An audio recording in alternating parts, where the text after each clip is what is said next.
Dudes and dudettes, I am freaking excited for this episode. This is episode 141 of The Anxious Truth. Welcome back to the show. Thanks for hanging out. Today, I am going to get to talk to Dr. Sally Winston, and I'm not going to lie, I'm kind of fangirling over this. I am not going to lie and be honest about it.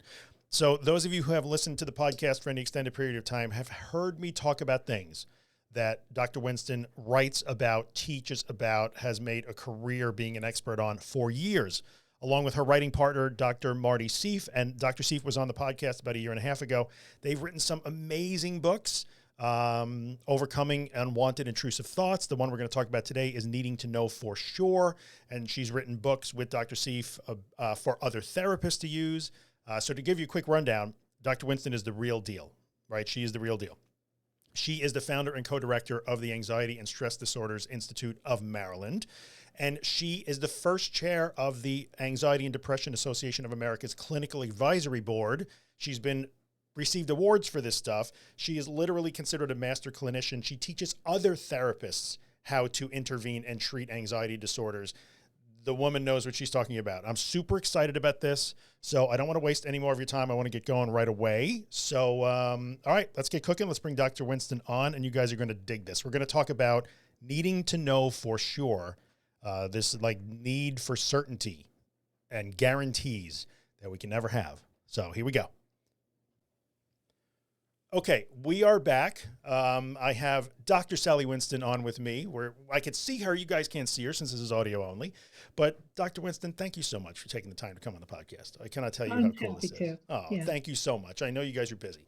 So Dr. Winston, along with her writing partner, Dr. Marty Seif, have written a book called The Need to Know for Sure, which is about the obsessive drive for certainty and guarantees in life that really underlies so many of the problems that you guys listen to on the podcast and we talk about in the social media community.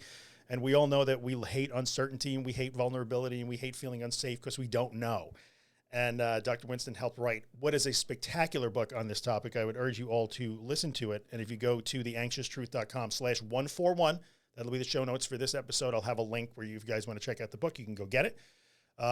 Dr. Winston, welcome. Tell me about how did you wind up focusing so much on this stuff? Give me the Reader's Digest version. How did you wind up where you were? I think what we did was try to find a way to address issues that people with OCD and anxiety disorders have without labeling them something that they didn't know they had. So when we first did our book on Overcoming Unwanted Intrusive Thoughts, we didn't put OCD in the title because people who already know they have OCD know where to look, but people who don't have OCD don't know where to look. So that needing to know for sure seemed to be something that was something people could identify with, even if they'd never had treatment, even if they had no diagnostic label, even if they just wanted to find some help. So we used that as our title because we were trying to address the underlying issue in so many anxiety disorders, which is the intolerance of uncertainty and the prominence of doubt. Yeah, I think that's an excellent approach because the book is so rich and deep in terms of its clinical background, but you did a really good job of speaking to maybe the average layperson who has these problems. And I really appreciated that when I was reading. So mission accomplished. That's what we're just trying to speak ordinary English. Yes. Well done. And that's what our goal has been ever since we started writing together. Yeah. Yeah. Well done. Well, you guys definitely have a very friendly tone to the way you write. And I think it makes it very accessible, which is great. And you even managed to throw in some technical stuff like paradoxical effort and things of that nature and habituation without sounding like you're teaching a college class, which I appreciated also. Well, thank you. So let's talk about, if we will, and we chatted a little before I hit the record button. One of the biggest issues that I run into as I speak on this topic over the years is that people who are looking for help, they've tried all the other stuff, right? They've tried all the body-centric things and they've tried all that sort of stuff and nothing's working. And then they run across this sort of cognitive behavioral therapy type approach. And when they hear things like, no, you don't want to make this thing go away. You want to become comfortable and competent and confident in your ability to handle uncertainty or discomfort. they hate it. So many Mhm. people have they recoil from that idea. They resist it. It's scary because we're asking them to do uncomfortable, scary things, repetitively, which is understandable. But there is such a resistance that sometimes I think is bred by the mainstream advice that they hear all the time, which is always focused on providing that soothing and reassuring mantras and Right. saying, right. As a Hey, clinician, how do you deal with that? if the soothing and reassuring worked, I'd be all for it. But the whole point is that people who consult with us are people who have tried all that stuff, and the damn discomfort and misery and disability all come back. So we're trying something very different, which is, I think, much more profound, which is not so much to change what you're thinking or change what you're feeling, but change your relationship to what you're thinking and feeling so that it can't bully you, so that you're not scared of it, so that if you just talk about face your fears, of course, why would anybody just go face their fears? That's the whole point. But if you talk about changing your relationship, your experience of fear or your experience of doubt or your experience of uncertainty, then it becomes an entirely different enterprise. What we're talking about is really not a bunch of techniques. And again, if we found a technique that worked, believe me, we would immediately tell the world. Yeah. But techniques by themselves are not helpful because they are attempts within a framework that you already have that isn't going to work. What this is, it's a real shift in the way you relate to your symptoms so that they eventually don't matter. Yeah. Now, what that means is that it doesn't mean, oh, you have to accept it. So you're just stuck like this. What it means is the way out of this is indirect. It's not direct. If, if the symptoms, the thoughts, the feelings, the doubts, if they don't matter, then what happens is you stop dreading them, you stop anticipating them, you stop leading your life trying to get away from them or keeping them from happening. You stop avoiding. And Yeah. if that happens, then what happens is your entire level of sensitization goes down. And then what happens is your anxiety disorder starts to lessen on its own. So the thoughts happen less often or less intensely, or they just kind of fade out on their own if you don't make them important, if you don't let them bully you. Right. And that's the point, really, is it's really very different. That's true. And I often tell people, if you're aiming to make it go away, you're aiming at the wrong thing. First, we learn to not be afraid of it by having Right. those new experiences, and we learn from those experiences. And there's a way to have those experiences so we can learn those lessons. Right. Nobody, I mean, most people with anxiety disorder have a trait called anxiety sensitivity, which I'm sure you've talked about in other podcasts, which is the fear that you're not going to be able to handle it. right. Right. Yeah. And so then when somebody says, okay, well, now go handle it, you say, goodbye. Yeah. I You can't really handle it. don't want to go handle it. Yeah. But the idea is if we can puncture your beliefs about thoughts, the feelings, the doubts, that they're dangerous, that they're meaningful, or that they have to be avoided, then that changes It dramatically. really does. And people say, well, how do you know you're fully recovered? Well, when you don't care if you're recovered or not anymore. That's which is Oh, a, that's a perfect. crazy statement. But and again, Right. sometimes people, their heads explode when I say that. But I'm like, you'll know when you get there. Trust me. Yeah, you won't have Yeah, to ask anymore. it's a very profound shift. And it's about no longer struggling with your mind. Exactly. Weird stuff happens in everybody's mind. But it's if you don't care about the weird stuff that happens in your mind, it can't run your life. Yeah. And it can't make you feel bad. It can't make you feel ashamed. It can't make you change your mind about what you're planning to do. It's not in charge. Yeah. Let's talk a little bit about, because, we want to talk about the whole and uncertainty. I mean, I believe the intolerance of uncertainty, it does run at almost the foundation of all of this. Whether somebody Right. is uncertain that a panic attack is not truly dangerous, or they're uncertain in social situations, that intolerance of the unknown or the unknowable Yeah. or the uncontrollable really is a big deal. So I love the way you guys frame it.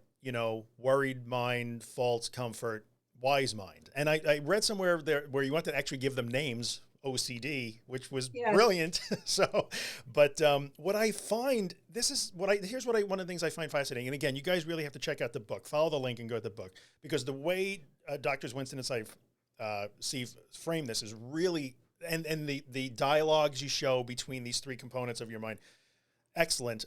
What I have found is if you take it outside of somebody's head though, and I know you kind of don't live in this world, like you were saying in the beginning, but in the world of mental health, self-help, personal development online, which so many of my listeners are immersed in, they're looking for an answer daily. They are the worried mind.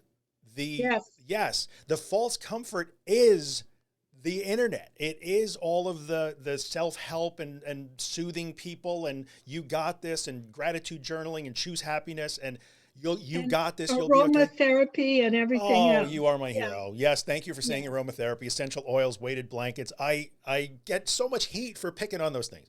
But in the end, like the internet becomes the false comfort, and then it's so hard to get somebody to embrace what you call the wise mind, which is that shift, looking at it differently, backing away from that internal dialogue.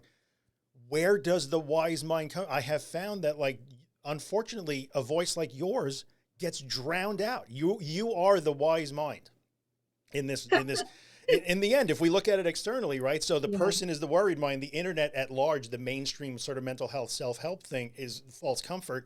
We need wise mind voices, and those voices get drowned out by Russell Brand and memes and inspirational quotes that don't actually solve the problem. And I wish I knew how to fix that.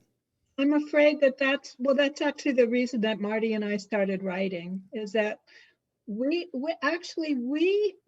have always had this approach, because our original teacher was somebody named Claire Weeks. I don't know if you've ever heard of Claire Weeks. If there was no Claire Weeks, this podcast doesn't exist. I didn't write my book. Nothing happened. So yeah. Claire Weeks figured it all out in the 60s before anybody else was even on the scene. Yeah. And Claire Weeks was introduced to, Marty actually knew Claire Weeks. I never met her, but her work I stumbled into, and it was such a profound paradigm shift away from what was being taught at the time. And what was being taught at the time is that rational thoughts need to be countered. I mean, irrational thoughts needed to be countered with rational thoughts. If you would change how you think, then that would change how you feel. That was cognitive therapy. Yeah. And behavior therapy was basically go and face your fears a step at a time. If you get too anxious, back away and then start again. Mm-hmm. It was a very different world at the time that we stumbled into the work of Claire Weeks. Yeah. And what Weeks was saying, because of her own recovery, was that recovery is when the symptoms don't matter, when you're not scared of them, when they can't make you feel ashamed or interfere with your life. Yeah. And the fact is that there isn't any anxiety symptom that people without anxiety disorders don't have. We all have them. Yeah. We all have something we want to be sure about. We all have something that disturbs us that we would like to nail down for sure.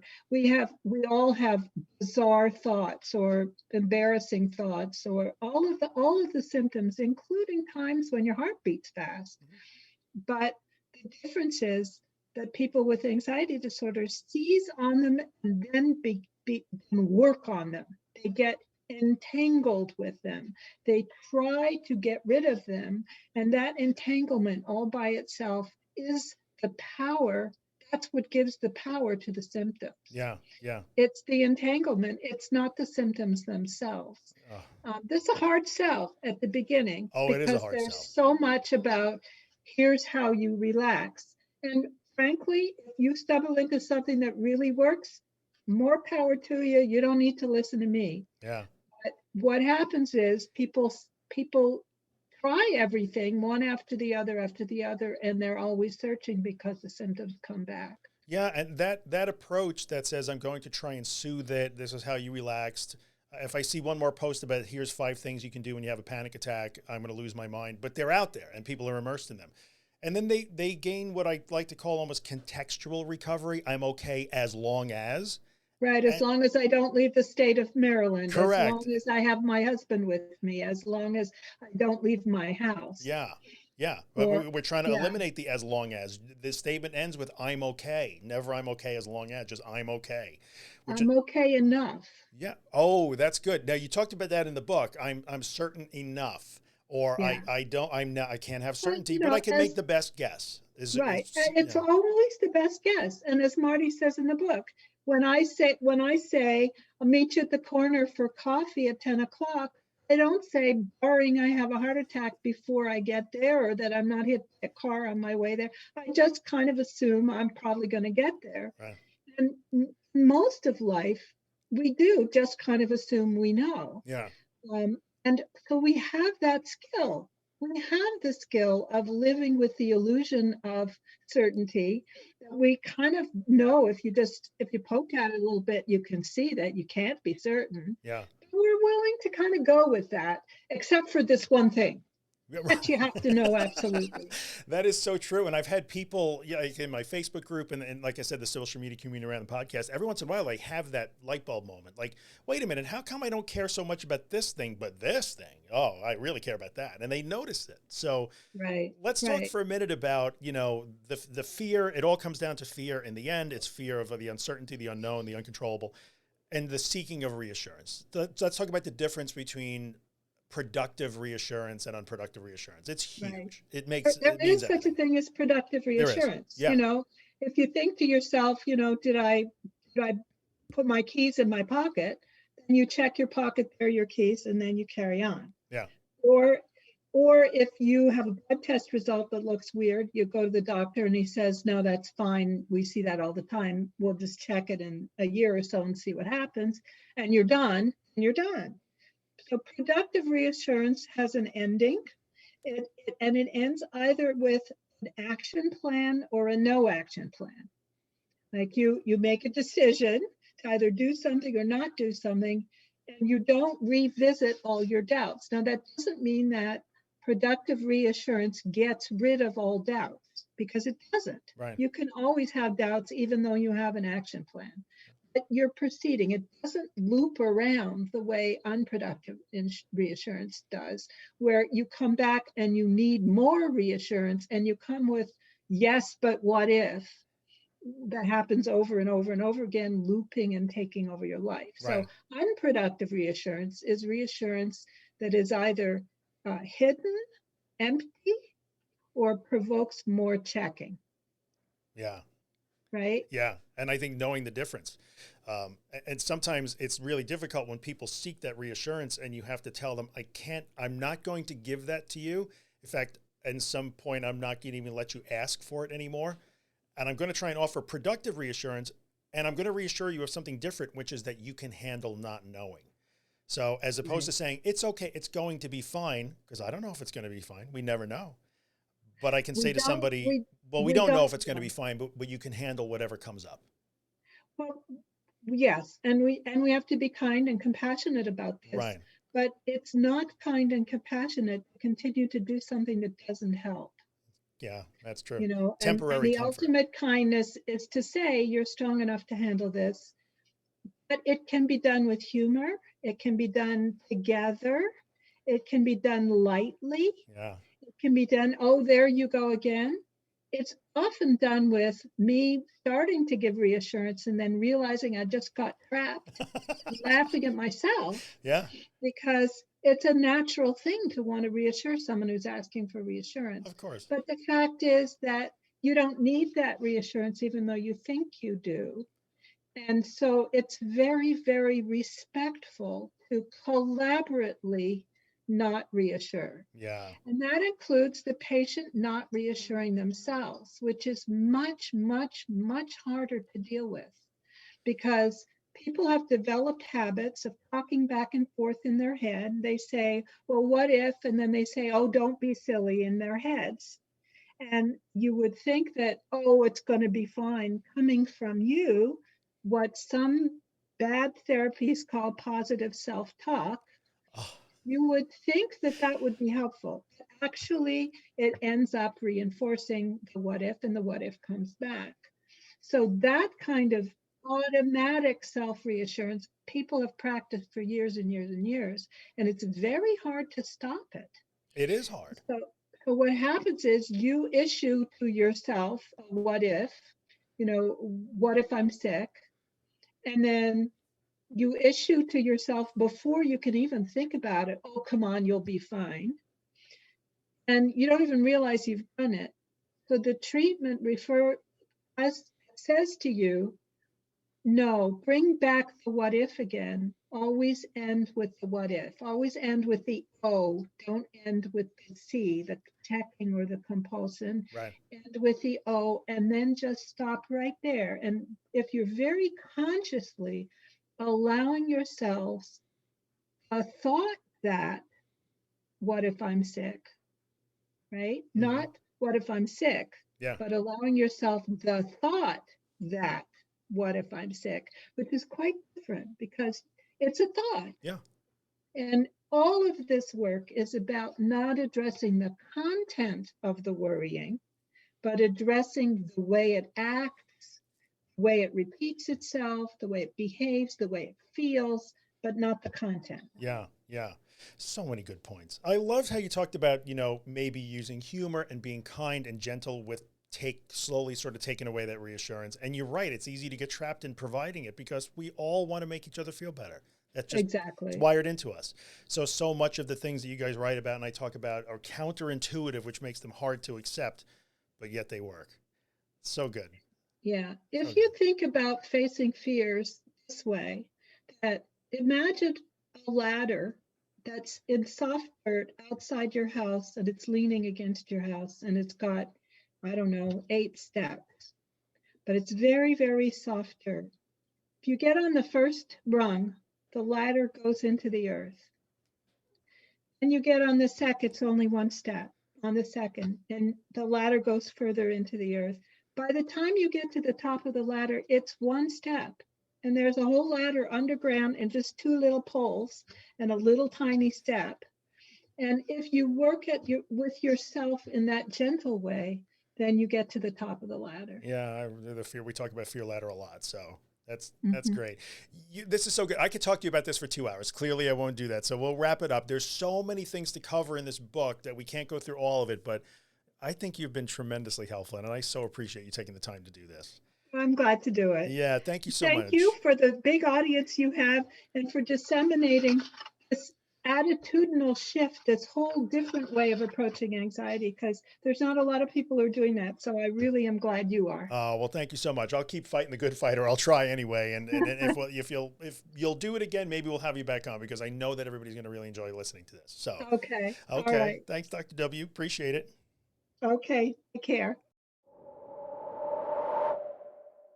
Okay, we are back. And by back, I mean still standing at the same desk that I've been at since like 7 o'clock this morning, but back nonetheless. Okay, I had a really good time doing that interview. Dr. Winston is super friendly, very cordial. She's funny, very easy to talk to. And I do appreciate that she took time out of what I'm sure is a busy schedule to spend with us today, 20 or 30 minutes. If you have been listening to this podcast for any extensive period of time, or you've read my books, or you follow me on social media, not a lot of what she said will be new to you. Like all of that should have rung a bell. You've heard all of that before. Nonetheless, she may bring a different point of view, like another way to make you look at it and think about it. I mean, she said a few things that really kind of opened my eyes a little bit. So hopefully you got a benefit there. We can always learn from people. We can always find different points of view, different angles to view this from, different mindsets to get into, different ways to frame the problem that just sort of resonate with us. So it's always worth having folks like her on the podcast. I will continue to do that. The book we were talking about that she wrote with Dr. Seif is called Needing to Know for Sure. And they wrote about that unquenchable desire to eliminate all uncertainty and the need to know. You must know for sure. It's a great book. I would urge you to check it out if you'd like to. You can find it through a link on my website, which is theanxioustruth.com/141. That will be the show notes for this particular episode. I'll make sure there's an Amazon link there. Full disclosure, it is in fact an affiliate link. I still have not made the minimum $100 on this stuff. When we earn $100 on our affiliate links, Amazon will send me a check or whatever. I will immediately donate all that money to the Anxiety and Depression Association of America. So if you're going to buy the book, buy it through my website so we can at least raise money for a good cause. And yeah, just check it out anyway. It's a good read. It's a short book and it might shed some light on things for you. So go check that out. As always, I'm going to ask a favor. If you are listening on iTunes or some platform that lets you rate or review the podcast, then take a second and rate the podcast or even write a little review. Algorithmically, it helps other people find the podcast. And if you found it when you needed help, maybe somebody else will find it when they need help. So I would appreciate that. I will leave you, as always, with Afterglow by my friend Ben Drake, who you can find at facebook.com/Ben Drake Music. Ben, thanks as always for letting me use the tune. And I think we're going to have a new sign off going forward. You guys have known I've been a little obsessing about this lately, but I think at the end of episode, I'm just going to remind you that this is the way. And this is where your story begins. You got the feeling that you're gonna win. Yeah, you're on your way. It's in the afterglow. It's in the lyrics of the songs we know. It's in these feelings that you never show.